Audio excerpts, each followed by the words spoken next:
Today, the 23rd of April, it will be a memorable day in Baghdad, in Iraq. We are here in Neurosurgery Teaching Hospital conducting the first course on UpSurgeOn models.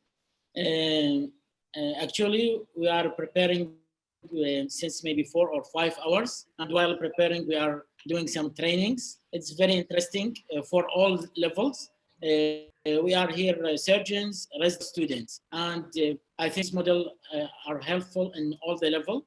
All they found it interesting, and yes, it's realistic for the anatomy. It's realistic for the approach, and also it helps us to prepare better for the surgery using microscope, endoscope, and even surgical loops.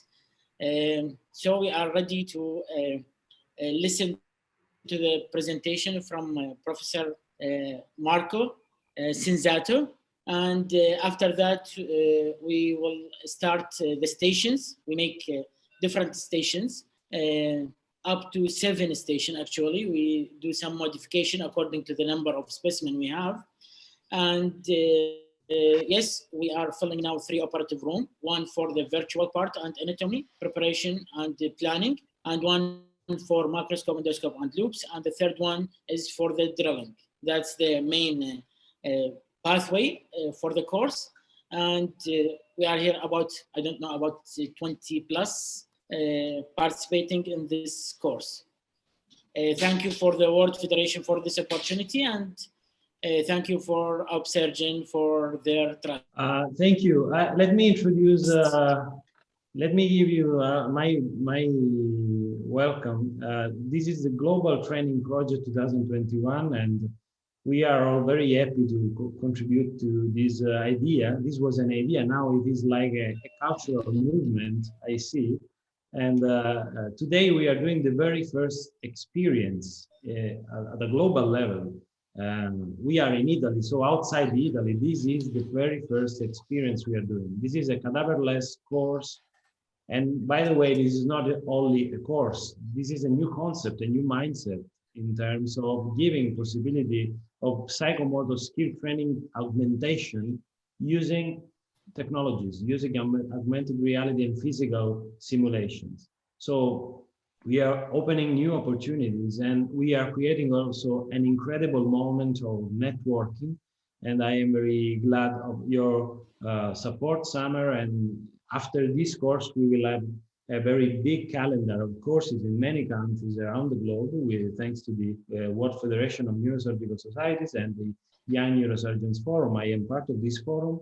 And another incredible thing is that we are giving a message.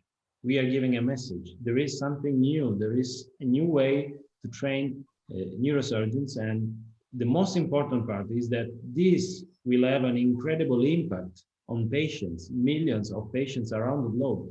I see all of you guys, and I am very excited by this, because you will be crucial in the life of many patients in your future. So what you do every day and what you do today, and I hope also in the future, is to train yourself, your abilities to change lives of patients. Many times we talk about dissection, sculpting, suturing. Neurosurgery is more than that.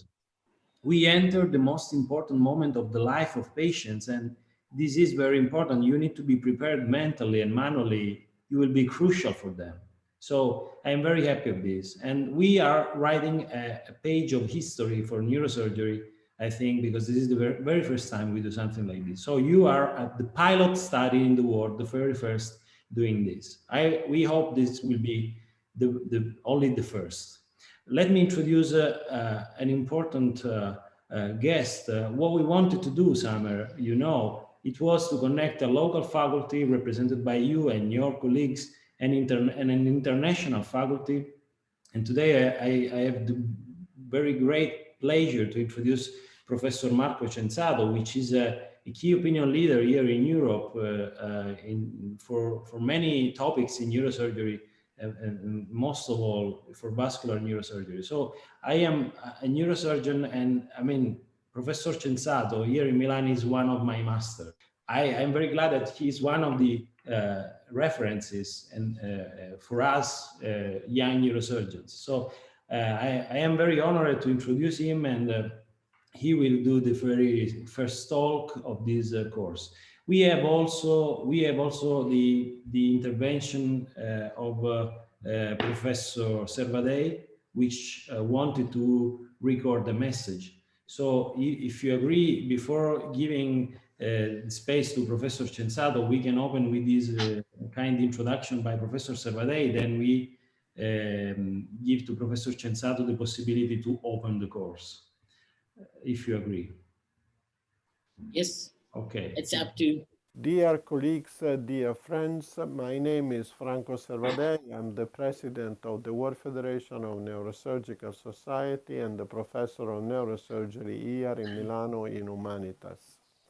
We are now talking today about the Global Training Project 2021, organized by UpSurgeOn with the endorsement and the full collaboration of the Young Neurosurgical Forum of the World Federation of Neurosurgical Society.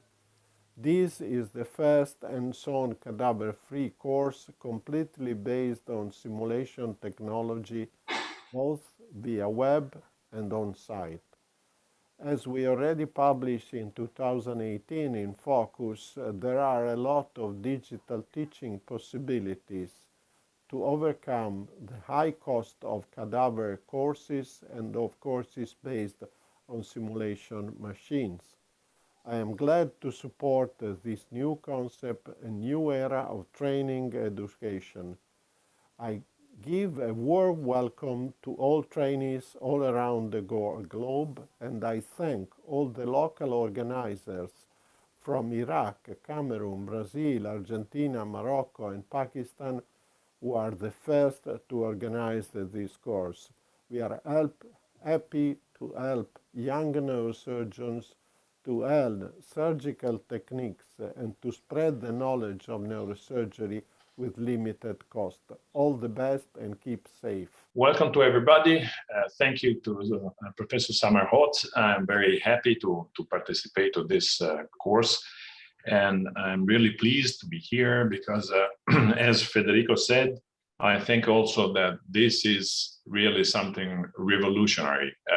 We will talk, my talk will be on aneurysm surgery, and as we know, training on aneurysm is very hard, it's very difficult for young neurosurgeon. It's a very difficult topic, also because it's one of the topic that is considered one of the most difficult in neurosurgery. And when you are dealing with an aneurysm, you are always afraid that something worse can happen, and it's not an easy surgery. And so training on it in a cadaver is very difficult, is something that you cannot find aneurysm on cadaver, and you cannot train and try to put clip and try to understand how the aneurysm will appear in a real field until you are there. And so each one of us has learned to manage an aneurysm only in the real world, on a real patient, with the risk of that something can go wrong. So having a possibility to train yourself in something that allows you to show, to see how an aneurysm appears, how to put a clip, try again, and test it, is something that for me is really revolutionary. And so I'm very pleased to be here, and I want to give applause to Federico for this wonderful initiative.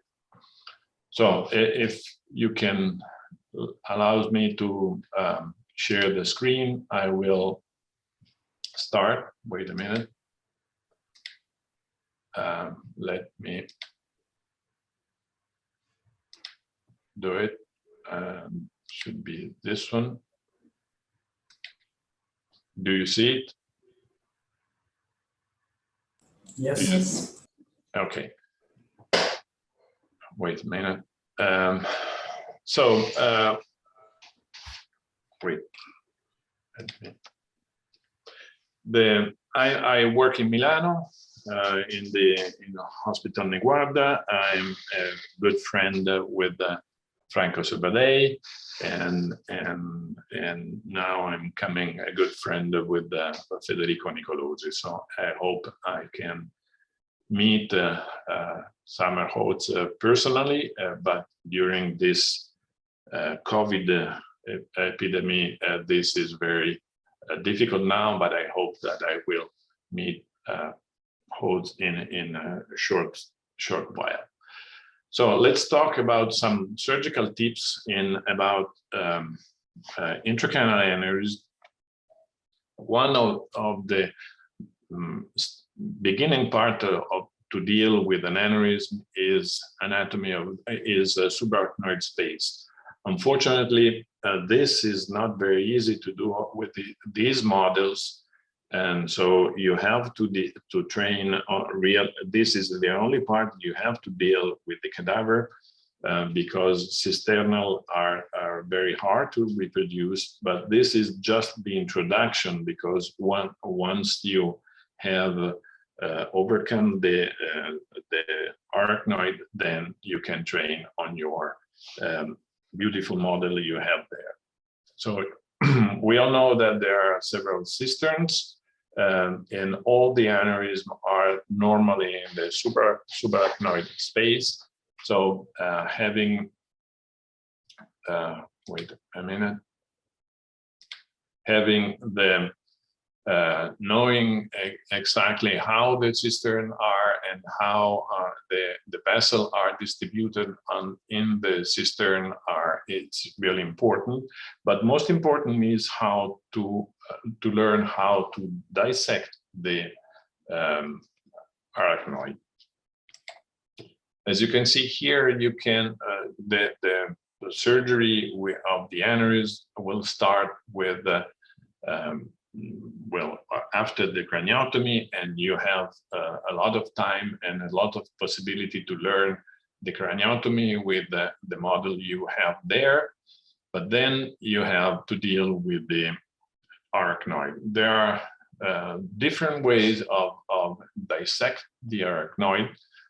You can use microscissor. You can spread it with bipolar, or you can splitting them with jewelry forceps and together with microscissors. This is an example. This is how the arachnoid appear after of the Sylvian fissure, and you can use this jewelry forceps to dissect it gently to recognize all the little vessels that are behind it. And you can, with this way of dissecting, start to open the arachnoid. Then you can use this together with scissors and gently dissect it and find cut the arachnoid. But what's important opening the Sylvian fissure is to recognize which vessel is pertaining to the frontal lobe and to the temporal lobe. As you see here, this small vessel is attached to the temporal lobe, but it's a vessel pertaining to the frontal lobe. So you have to dissect it gently and bring it to the proper position and the proper lobe opening the Sylvian fissure. So it's important to recognize who is who and on what side of the Sylvian fissure is pertaining of. We generally use retractor-less surgery, which is somehow new acquirement, because it's something that once we're used to work with the retractors, but now after some training, you will learn how to dissect and to move in the brain without using a retractor, but you can use your own instrument. So you generally have a sucker in the non-dominant hand. Sorry, here is an error. And then use the dissecting instrument on the dominant hand. That can be a dissector, like this one, the Rotten dissector, or the bipolar. This instrument that I show you is something that is, in my opinion, is very useful in the in the aneurysm dissection, because it allows you to check the neck, and exposing an aneurysm. What is important is to expose the neck, and you don't need, in many cases, to expose the dome, because the dome is one of the most dangerous part and the most fragile part of the aneurysm. So if you don't need, and in most of the cases you don't need, avoid to expose the dome and just expose the neck enough to put the clip. Here an example, this is a MCA aneurysm. You can see how you can check the neck, you can check how the aneurysm is, how the size and the proximal part of the aneurysm, but without exposing directly the dome, which is the most fragile part of the aneurysm. In many cases, it's better to have a proximal control, and this is mandatory in ruptured aneurysm, because in ruptured aneurysm you need to have proximal control, because the fragility of the aneurysm is much higher. So in case of rupture, you need to have a control. But sometimes you need also to have a distal control when the aneurysm, you need to have large aneurysm, and you need to have trapping to have the compression or suction the compression for large aneurysm and to deflate them. In general, one of the most frequent aneurysm you have is the MCA, which we operate much more often than treating them with the endovascular, while other aneurysms now, at least here in Europe, are in most of the cases treated by endovascular. MCA aneurysm, in most of the cases for unruptured aneurysm, can be treated just distally if they are unruptured, but if they are ruptured, you need to have a proximal control. I often use temporary clipping. The temporary clipping is something safe, and for me it's important. For if you keep the temporary clip for a short time, it's important to use it to dissect the last part of the neck, because maybe you have to dissect and retract the aneurysm, and so it's important to have a deflated aneurysm, and sometimes a temporary clip is something very useful, and if you keep it for a short time, is very safe also. When you put the temporary permanent clip on the aneurysm, it's very important to check for the perforating branches, which often are behind the aneurysm, especially in the MCA aneurysm. It's very important to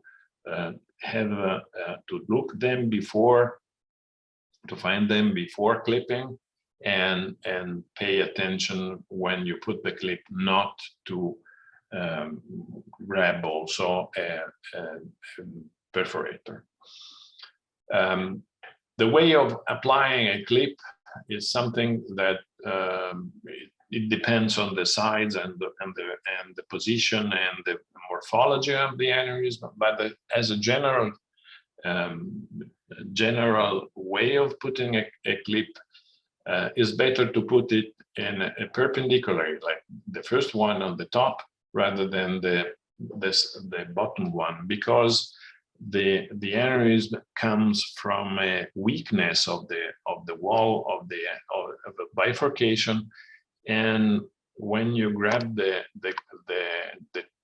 aneurysm, you reconstruct better the bifurcation rather than putting a clip perpendicular horizontally on the bifurcation, because this is more effective. I show you an example. This is a classical big aneurysm of the MCA, and I want to show you a temporary clip, how you can expose M1, put a temporary clip, and then with the temporary clip on, you can explore better with the dissector the neck and check if the clip is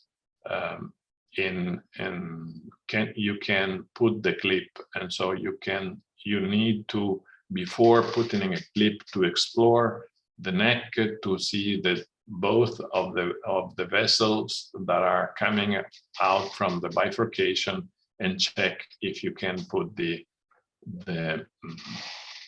aneurysm and check it gently.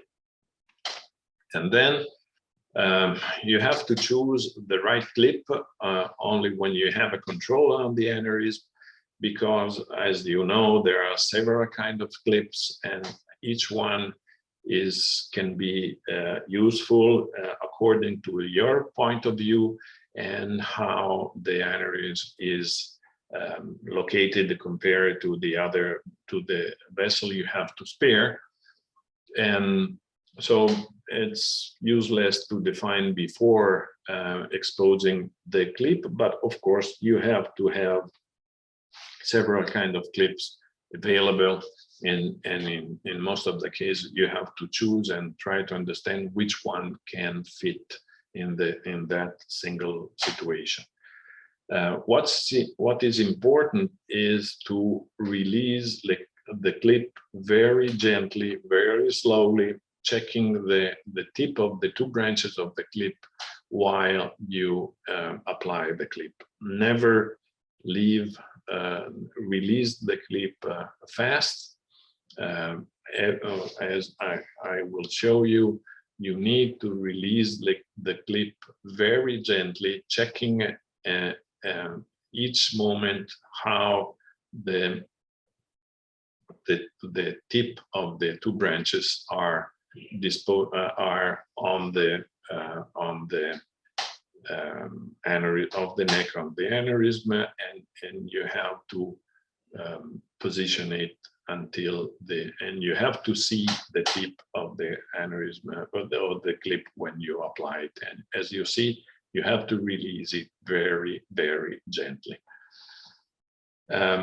During the positioning of the clip, we now have intraoperative neurophysiological monitoring, which is much safer, because one of the risks of leaving a clip is to occlude the perforator, and so you have to see it, you have to look at it, but intraoperative neurophysiological monitor will alert you if you close one of that. So it's very important to have, if it's possible, intraoperative neurophysiological monitor that is much safer than discovering after surgery that you have occluded a perforator and the patient have a plegia. After having put a clip, you have to check everything, to check if you have a perforator, and for also the intraoperative ICG, the fluorescein intraoperative is very useful to show if the two or three vessels are open, if the dome is excluded. As you can see here, there is no flow within the aneurysm. And then after surgery, of course, you have to have check imaging. It can be a CT scan or better angiography.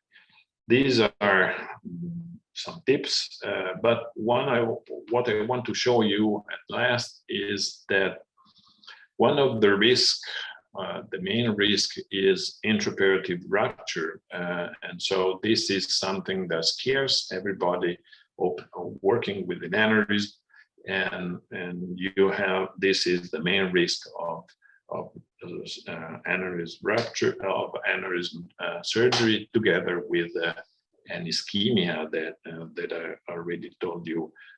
You can close a perforator or a main vessel.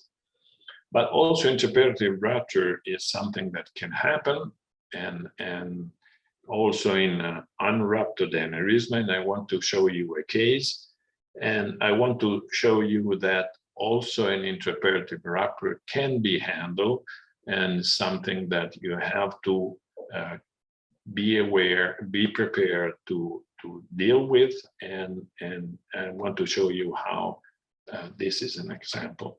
This was a very small aneurysm, a very small MCA aneurysm, normal one, not very scary, very easy one. We had a very small craniotomy. Normally, this was the case of a patient.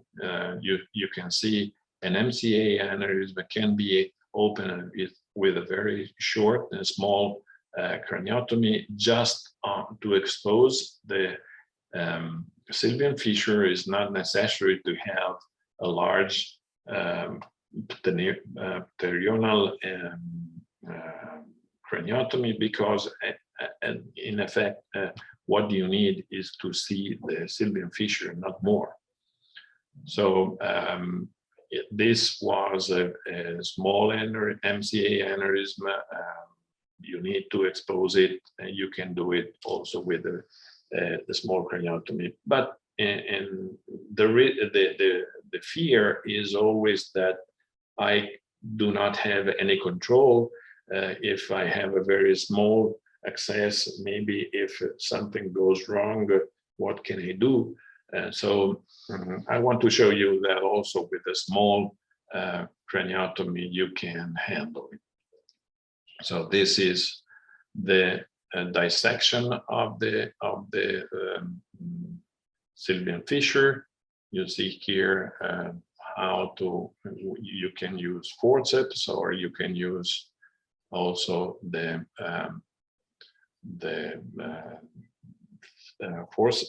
pincetta, as I show you.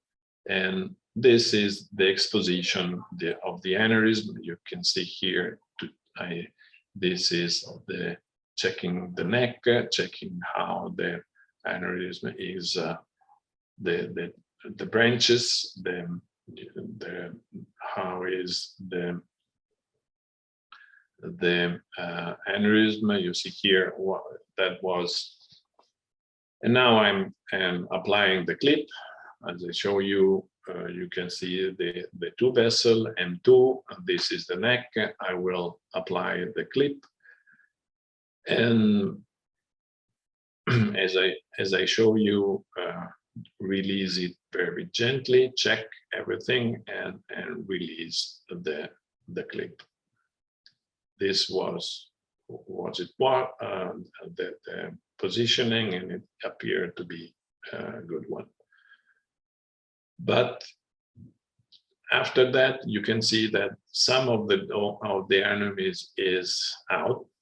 So I have to remove the clip, and as you can see here, something happened.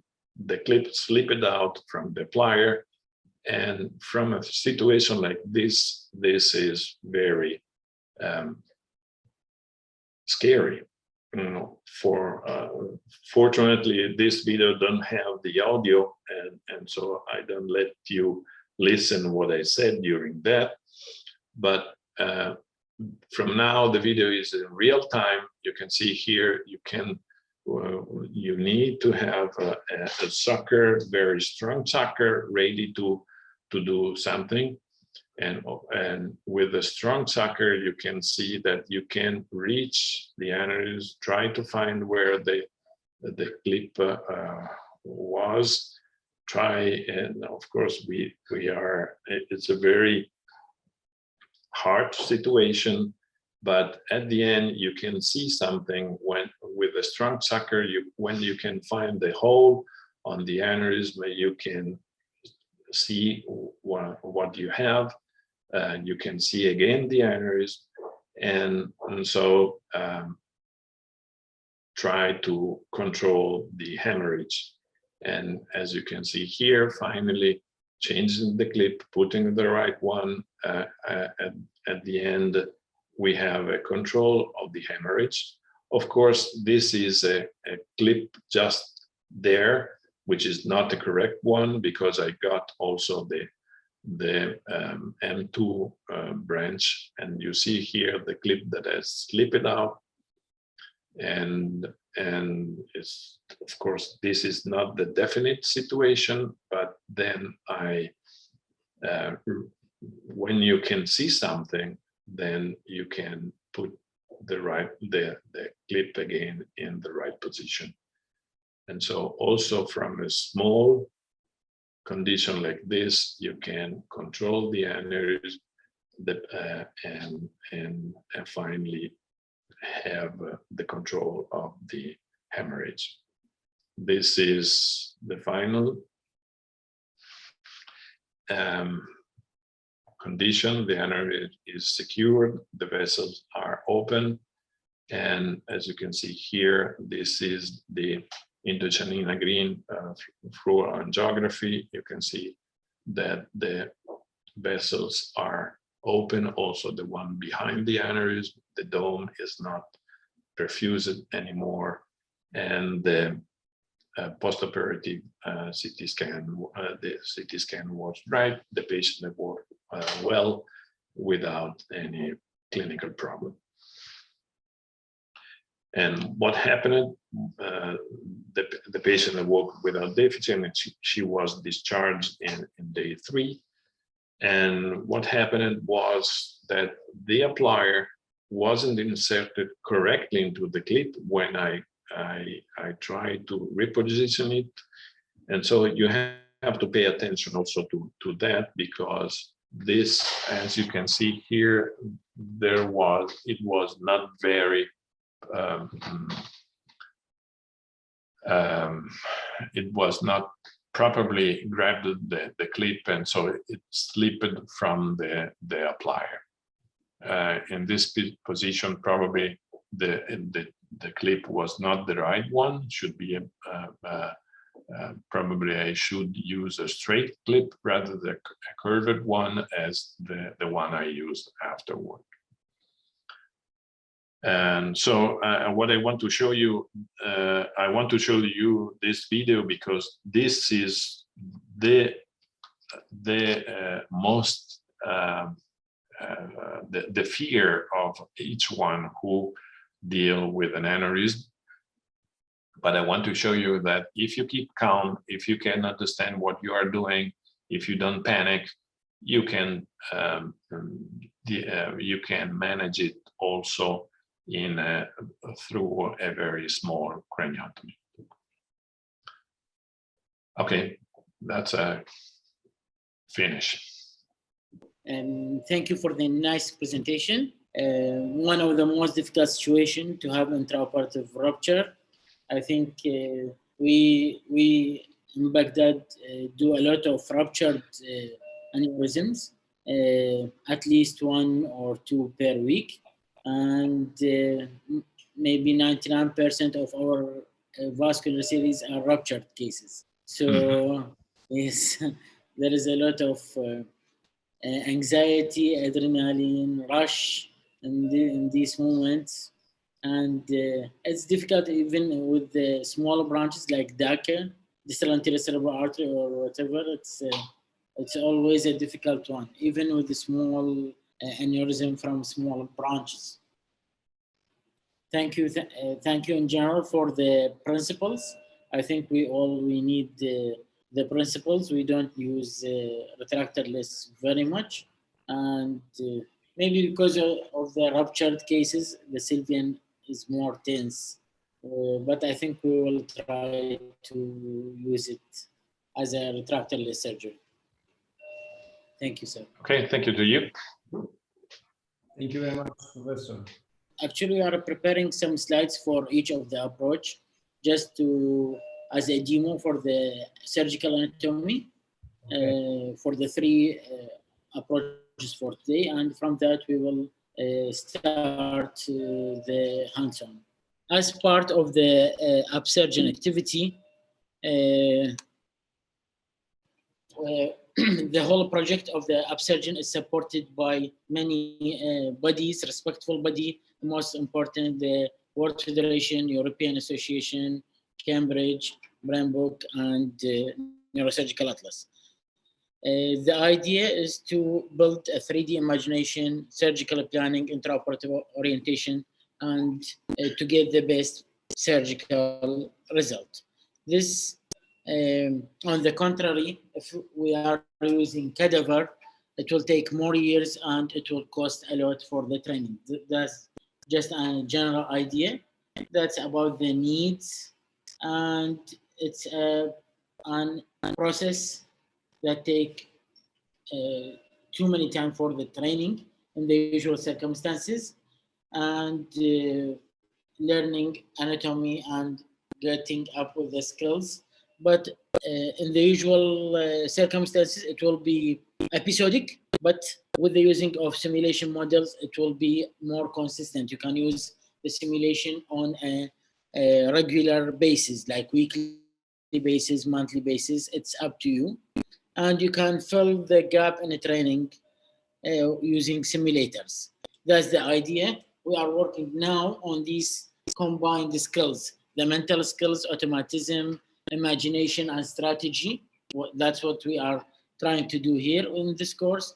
In addition, the manual skills, the dexterity, the speed, and also the automatism, mental and manual.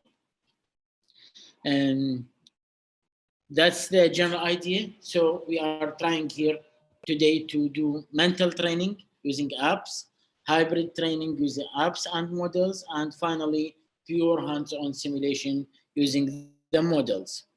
So neuroanatomy, transcranial, and microsurgical exploration. These are the contents of the main stations of the course. This is just to give you some idea. I will skip some slides, just not to repeat, but they focus on how to use the 3D virtual simulation, to 3D augmented reality, into hands-on simulation. That will make improvement at different levels, at the planning, anatomy, at the orientation, and at the dexterity and the hands-on or the hands skill. Thank you for this combined opportunity. I think it's a real, looks like a real fresh cadaver courses, and they are different terional, retrosigmoid. Today we have also subtemporal and the aneurysm box, one of the most important books that we will use. That's all by the UpSurgeOn. Thanks to our friend Federico Nicolosi for founding this and thinking of these actually helpful advancements. In general, today we will discuss 3 cranial approaches according to the boxes: the terional, retrosigmoid, subtemporal.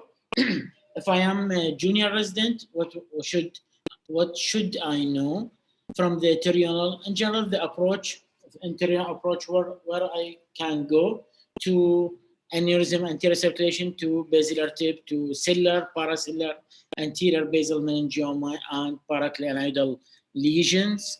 These are corridors inside.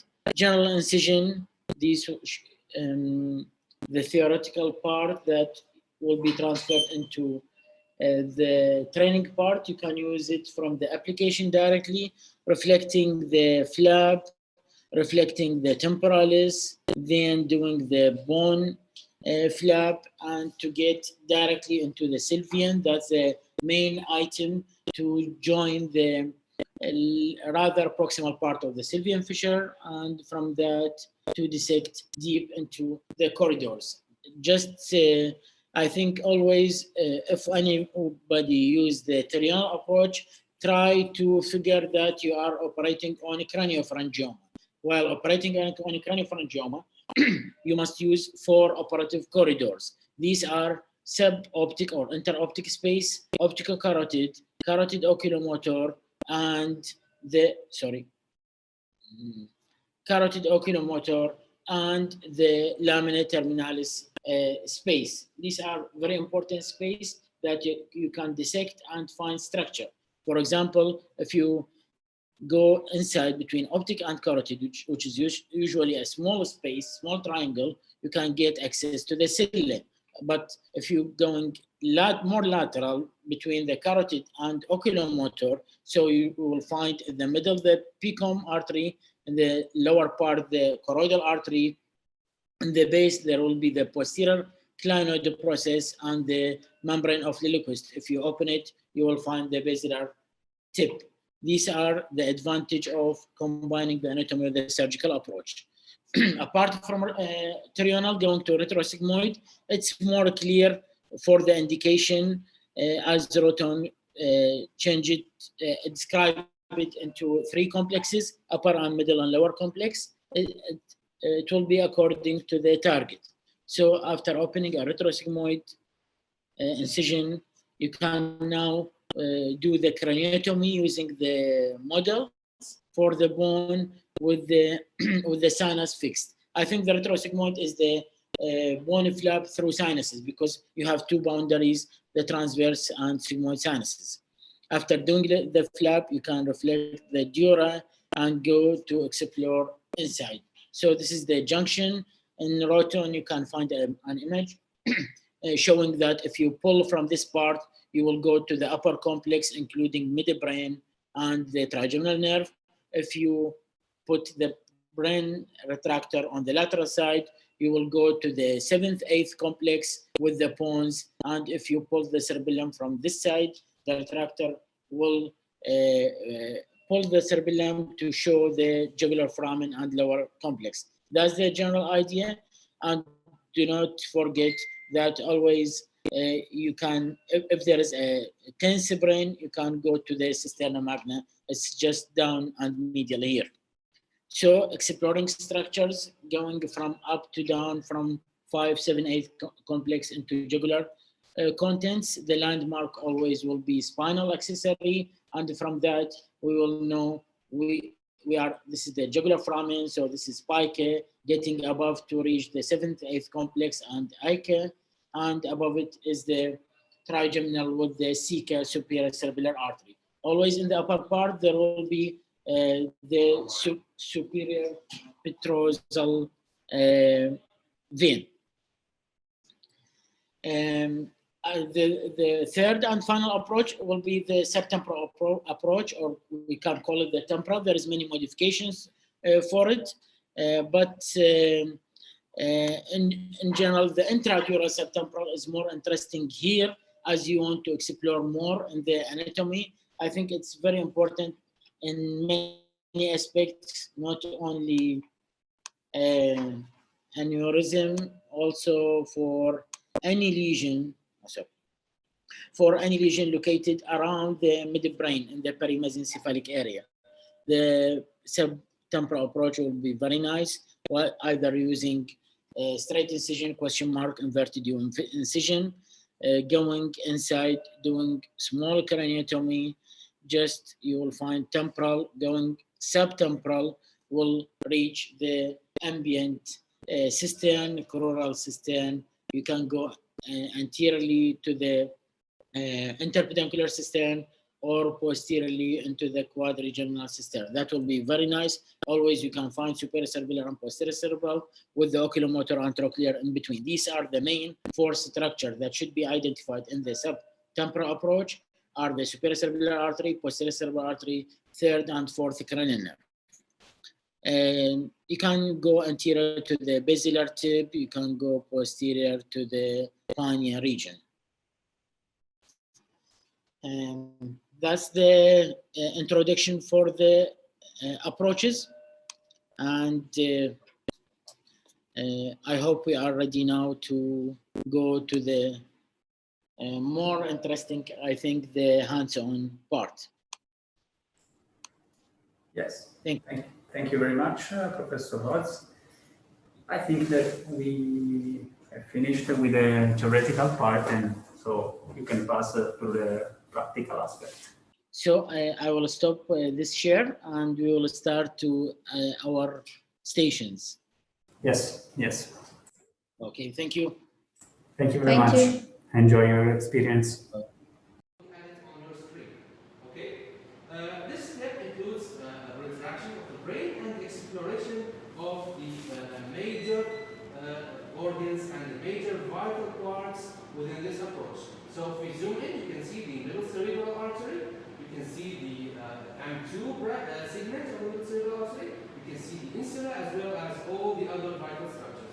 I can keep retracting like this, and I will see the M1, which is right there, deep within the Sylvian space. Okay, so this is the main feature of this part of the simulation. The sixth and final part is the part for closure, which can also be projected. Like the opening, the closure can also be projected on 3D space. Okay, and so this concludes the virtual reality part of the application. The other major part or other major segment of the UpSurgeOn neurosurgery app is the box augmented reality segment. Okay, so today we have 3 simulation boxes, one for the trigonal approach, one for the subtemporal approach, and one for the retrosigmoid approach. Okay, so if we take a look at this box, this is a trigonal box showing the trigonal scenario. I will select the box augmented reality part of the application, and I will scan this code, which will identify the trigonal approach automatically. Now what I can do with this is very useful for a combined manual as well as augmented reality training for the resident or for the medical student or whoever is training. What I can do now is I can overlay the skull model over my trigonal box. So you can see my hand here as I work with the brain and as I touch it and even retract it. I think we have a retractor there. I don't know. Yes, please give me the retractor. Thank you. So as I do brain retraction here, you can see that the stimulation is still on, it is still present. Okay, this is very useful for a specific scenario, which is training neuro navigation. Okay, can you please hold the tab for me? Thank you. What I'll do now is I will select the anterior communicating artery. Okay, this is my target. I want to reach the anterior communicating artery. As you can see, this yellow marker shows the apical. Now what I can do, yes, exactly. What I can do now is start this dissection, start retraction, until I reach in real time in the manual model, I reach the anterior communicating artery. Unfortunately, we don't have many tools here. In the next stations and the next ORs, you will see the tools, but I am already approaching the anterior communicating artery. I can see it from my angle. Okay, so this is the main use of this part of the simulation. Okay, the box AR is perfect and very good for a combined manual as well as virtual approach to training for craniotomy and exploration. The other use, which we'll see right there, leave this one here, please. Which we'll see right here is for the use of the box AR segments.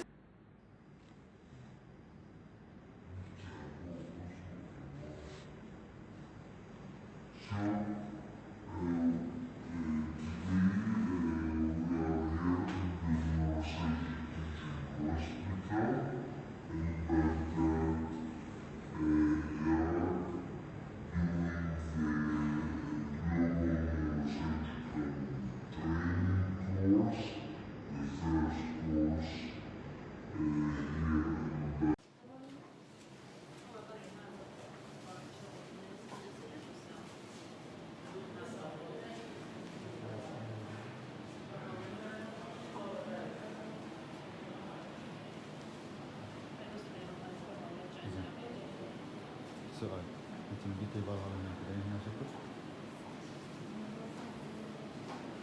ما سمعت. ما انت اذا تقول سمعت.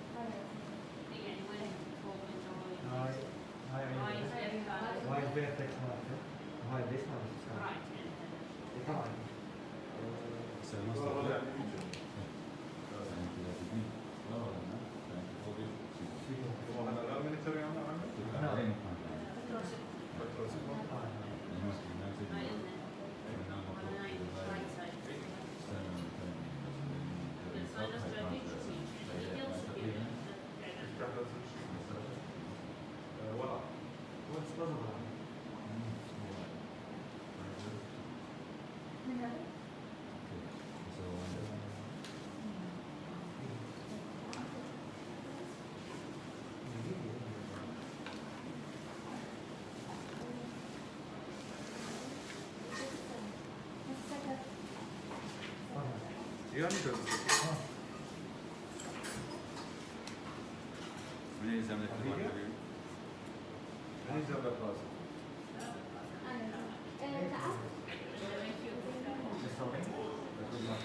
تذكريها وانت من الاول.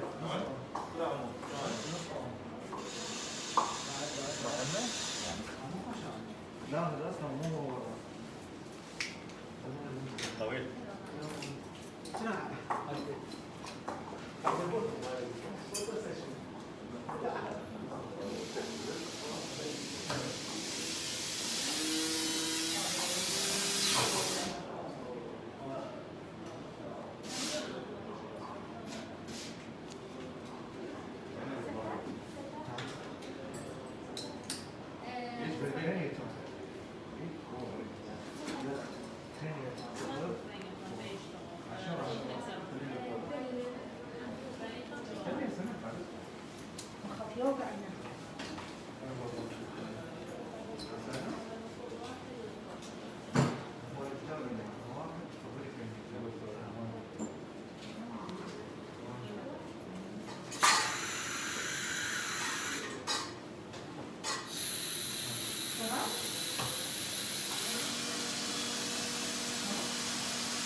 واخذة بدي بلبس.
Summary, the four stations in this operating theater. We have more stations in the other operating rooms. We have two more operating rooms. One is for microsurgical exploration, the other is for endoscopic exploration, and one for transcranial exploration with loops. And we have also a station for craniotomy drilling. I hope this was a useful talk. If you have any questions, I will be more than happy to answer it. And thank you. الروم مالته انه قبل ما نروح على الانوريزم نروح على بروكسيمال كنترول كنترول منه فوكس واضح وياي هذا يصير كنترول منه اول وبعدين تحتاج كليب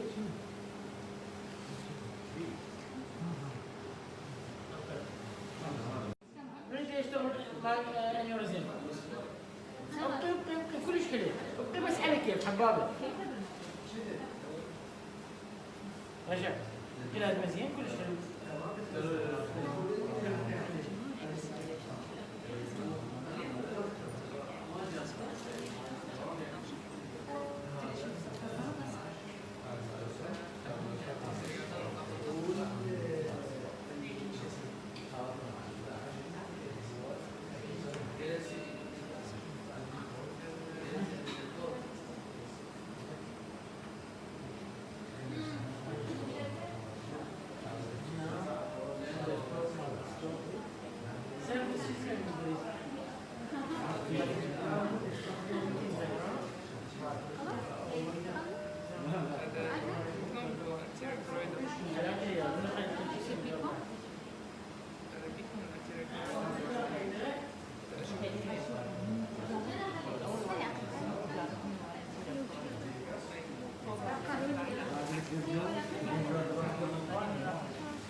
يمكن ما نفعل التليفون والله تذكر الحق لك مقدم لك انت 4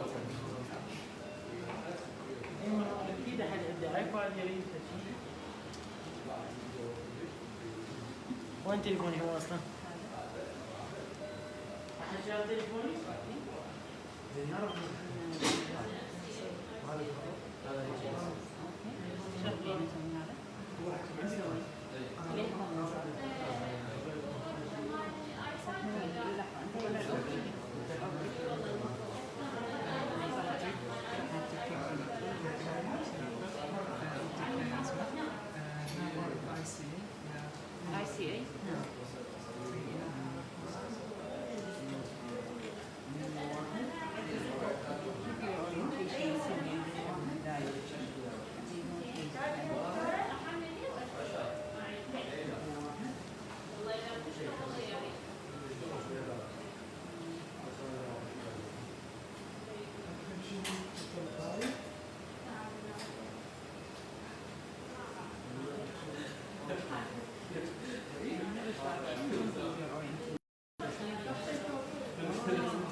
Here it's all